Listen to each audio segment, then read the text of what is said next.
Napakayaman ng Singapore. Ang Pilipinas ay hindi. Nakapagtataka naman. Ang Singapore ang pangatlo sa pinakamayamang bansa sa buong mundo in GDP per capita as of 2023 na merong $133,895 na GDP PPP or per capita.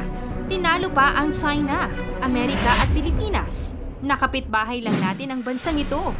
Small but terrible dahil ang Singapore ay ang pinakamaliit na bansa sa Southeast Asia at pangalawa sa pinakamaliit na bansa sa buong kontinente ng Asia na ang sukat ay 729 square kilometer na halos kalahati lamang ng Zamboanga City na may 1,453 square kilometer. Ang Singapore ay wala halos natural resources tulad ng gas at langis. Wala ding tanim na natural na mga tumutubo sa kanilang lupain. Pero ang mga mamamayan ng Singapore ang ilan sa pinakamayaman sa buong mundo. Bakit napakayaman ng bansang ito? Ano ang sikreto ng Singapore na halos sa bansa ay walang poor? 7 dahilan kung bakit mayaman ang Singapore. Yan ang ating aalamin.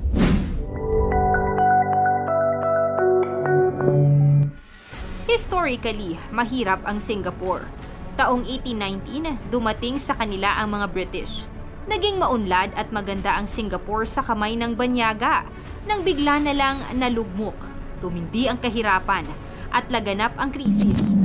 Ito ay dahil sumiklab ang ikalawang digmaang pandaigdig.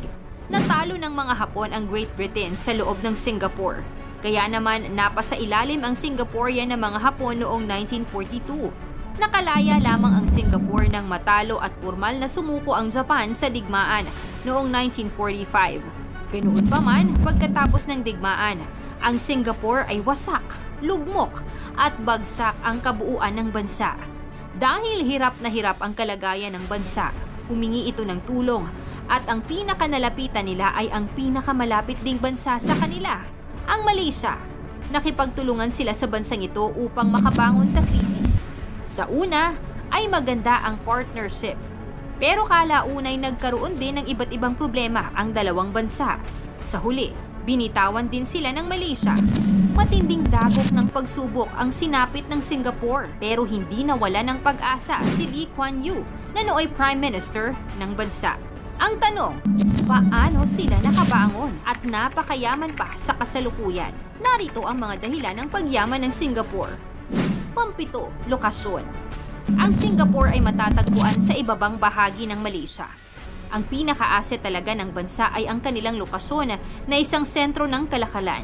Isang perpektong daungan na nagdudugtong sa kontinente ng Europa at Asia. Ito ang pangalawa sa pinakaabalang daungan sa buong mundo na naghahatid ng napakaraming kargamento at mga produkto na isa sa nagpaunlad sa bansa. Dahil sa ganda at sistematikong kalakalan, humahatak din sila sa turismo. Dito mo lang naman kasi makikita ang best airport sa buong mundo. Nandito din ang Marina Bay Sands at ang pamosong Merlion. Pang-anim, meron silang sistema, masunurin at disiplinadong mamamayan. Ang ilan pa sa dahilan kung bakit maunlad ang Singapore dahil sa kanilang sistema at pagiging organized sa maraming bagay. Disiplinado sila sa pagpila, pagsasakay sa mga sakayan, pagtawid, lahat ay maayos, hindi magulo, at may value talaga sa kanila ang pagiging masunurin. Panglima, they prioritize value over price. Dahil mataas ang kalidad ng ekonomiya nila, mataas din ang cost of living, kaya medyo mahal ang mga bilihin sa bansa kumpara sa Pilipinas. Pero ang maganda, quality talaga kung mabibili mo. Hindi yung mura nga, pero ilang buwan lang ay sira na. Made in China yarn? Isa pa, mababa din ang kanilang tax. Kaya ang bansa ay business-friendly at ito ay umaakit ng maraming investors at big-time businessmen. Dekalidad din ang kanilang manufacturing, infrastruktura at isa sa nangungunang bansa sa mabilis lumago ang ekonomiya. Sa katunayan, ang Singapore ay kasama sa 4 Asian Tigers na namamayagpag sa bilis ng pag-unlad. Pang-apat, quality education. Malaki ang pondo sa edukasyon. Pinapriority talaga nila ang kalidad sa edukasyon. Sa atin, malaki din naman ang pondo ng edukasyon. Pero ang tanong, saan ba talaga napupunta? Anong klaseng educational system meron sa ating bansa? Kayo na ang humusga. Mahirap na, Confidential pa naman yan. Dekalidad ang pagtuturo sa Singapore sa lahat ng mga mag-aaral. Investment sa kanila ang karunungan dahil naniniwala sila na kapag marami kang kaalaman, mas magagamit ito upang mapaunlad pa ang kanilang bansa. Pangatlo, bukas ang immigrants. Mahigit 200,000 ang mga Pinoy ang naninirahan at nagtatrabaho sa Singapore. Marami ding nakatirang milyonaryo at bilyonaryo na pinipiling manirahan dito. Monaco of the East. Ika nga dahil sa yaman ng bansang ito. Pangalawa, happiest country.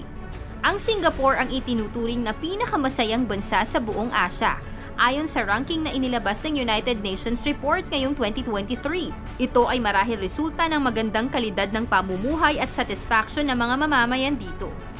At una, maaasahang public servants. Mataas ang sahod ng nagtatrabaho sa gobyerno.